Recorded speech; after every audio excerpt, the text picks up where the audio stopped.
جنگل میں ایک نوجوان جانوروں سے محبت کرتا تھا۔ ہر جانور اس کی عزت کرتا اور اس کو اپنے اوپر سوار کر لیتا اور اس کو سیر کراتا۔ ایک روز نوجوان جنگل میں گھوم رہا تھا۔ اس جنگل میں شیر نظر آیا۔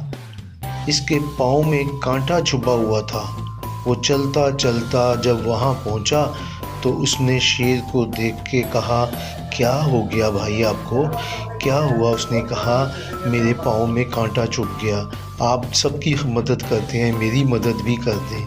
اس نے کہا، کوئی بات نہیں، اور وہ شیر کے پاس بیٹھ گیا، اس کو پیار کیا اور اس کا کانٹا نکال دیا۔ جب اس نے کانٹا نکالا تو شیر نے کہا، آپ جہاں جا رہے تھے آپ مجھ پر سوار ہو جائیں، میں آپ کو دوسرے جنگل میں جا کر اتار دوں گا۔ وہ کہنے لگا، بہت بہت شکریہ، اور وہ پھر اس کے اوپر سوار ہو گیا۔ شیر آہستہ آہستہ چلتے چلتے اس نے اس کو اگلی جگہ پر پہنچا دیا۔ پیارے بچوں، اس کے بعد وہ جنگل میں گھومتا رہتا اور جب بھی کوئی جانور کو تکلیف ہوتی وہ اس نوجوان لڑکے کو آواز دے کر بلا لیتے، پرندے بھی اس کے اوپر اڑا کرتے اور وہ اس طرح چلتا رہتا، اس کی جانوروں کی خدمت کر کے خوشی ہوتی۔